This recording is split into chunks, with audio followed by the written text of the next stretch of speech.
Well, it comes as no shock to me to find the determinations of the fascist Quango, which is the Plaids Commission, for the upcoming Plaids in Glengormley and also past St Patrick's at Carrick Hill. Now, reading today's Irish News that this unelected Quango states that our band, the Bangor Protestant Boys, breached their code of conduct on Easter Monday by playing what they call the famine song. Now, for the start, their silly little code of conduct has no legislative support. It is a code of conduct drawn up by them. It is not enshrined within legislation, therefore it is not illegal. You cannot be charged with breaching the Plaids Commission code of conduct. You can only be charged with breaching a determination. And I think what is clear is that they had to accept that we did not breach a determination. So instead, they point to this ludicrous, ambiguous code of conduct, which in effect is there to widen the scope for their war on the Protestant Unionist and Loyalist community, and to widen their war on every expression of culture. And that allows them to term almost anything a breach of their code of conduct which anybody finds offensive. It is a licence to be offended, effectively, which of course comes in very handy to Sinn Féin IRA and the offended nationalists. Now, on this day, on Easter Monday, we walked up past the church, St Patrick's, and there was a group of women who started squealing like banshees at me on the way past. I don't know why they felt the need to do that, but you could see quite clearly they were consumed with hatred. And of course, the culture minister, who was out protesting against culture, along with J.J. Picasso McGee, who of course only a few days prior to Easter Monday had turned up at Belfast Court as a witness for the Crown.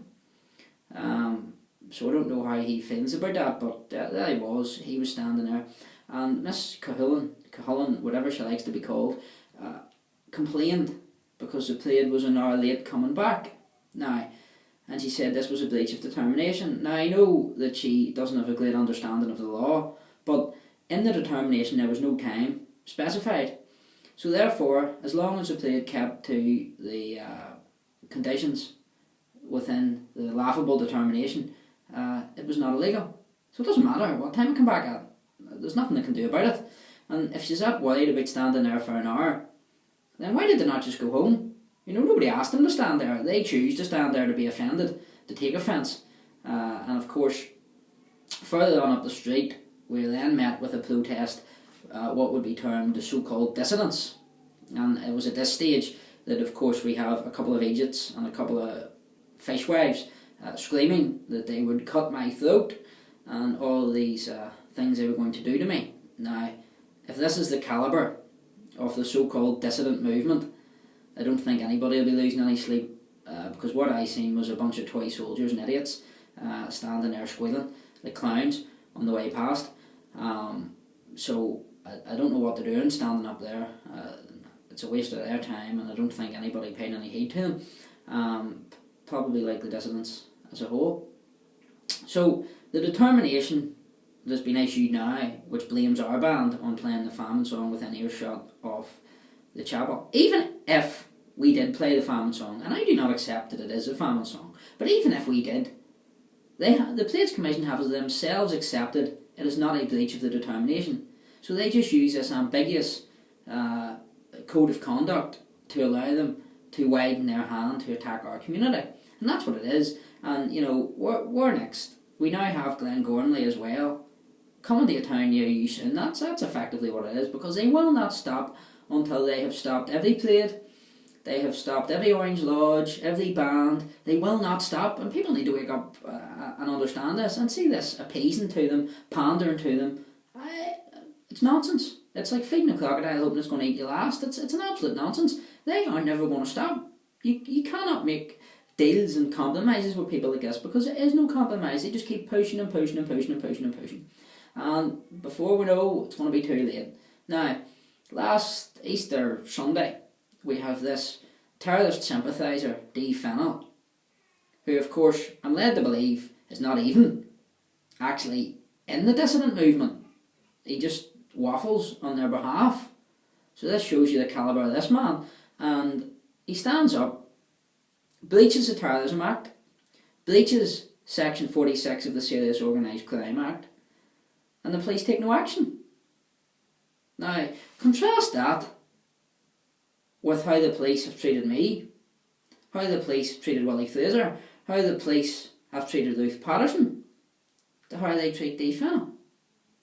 And somebody explained to me how somebody can stand up and call for peaceful protest in the defence of the Union flag and be treated as a threat to national security and thrown in prison, and police strongly objecting to bail at every opportunity, when a man who stands up and calls for people to take up arms and bomb and shoot people is allowed to just continue unhindered.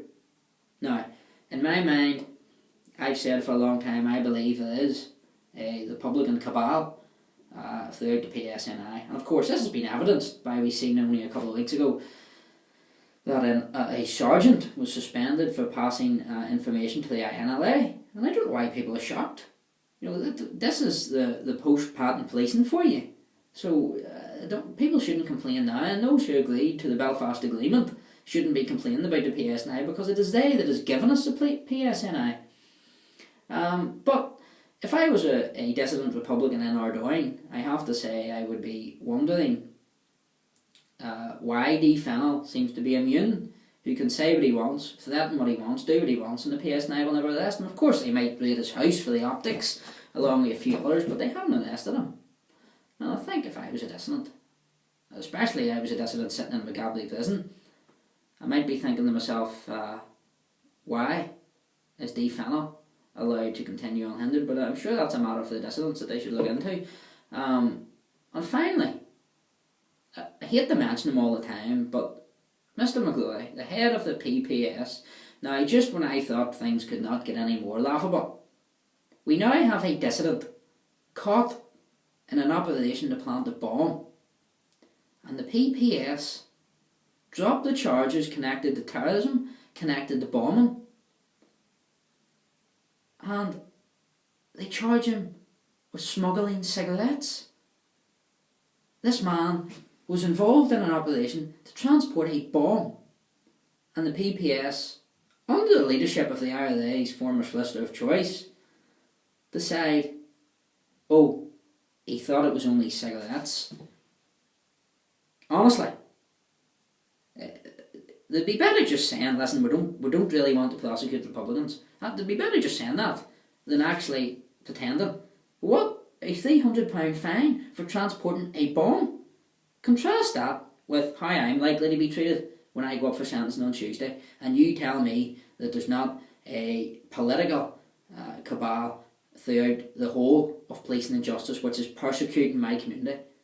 You look at the difference that's being made. Look at every prosecution decision that's been made by Barry McGloy since he took over as the head of the PPS, and you tell me that there's not a massive imbalance into the treatment of my community and the treatment of the Nationalist Republican community. It's a serious question, and you know, there's no use the DUP and other people coming out now and complaining.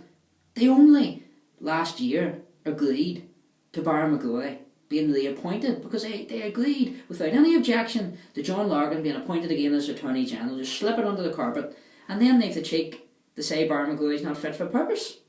They are the very ones that agreed to appoint him. This is the nonsense that we have to go through. So I think there needs to be a serious look at the Police Commission, who of course the legislation which backs them up, the Public Possessions Act 1998, cannot even define a possession. You know, we had the laughable situation in my trial where the judge, Miss Bagnall, herself could not decide what constituted possession. So she just said, oh, it's really down to how many people it is. Oh, right, okay. So what actually is it? Is it 1, 2, 3, 4, 5, 6, 7, 8, 9, 10? How do you decide? Just on a whim, what we decide on the day, what's politically convenient? It is a nonsense piece of ambiguous legislation. It doesn't even define the so-called offence. And it is being used as a weapon against our people. So when people get to Westminster as MPs, I think the first thing you should be lobbying for is legislation like that should be overturned, because it is disgraceful and it is being used to effectively legally intern Protestants. And further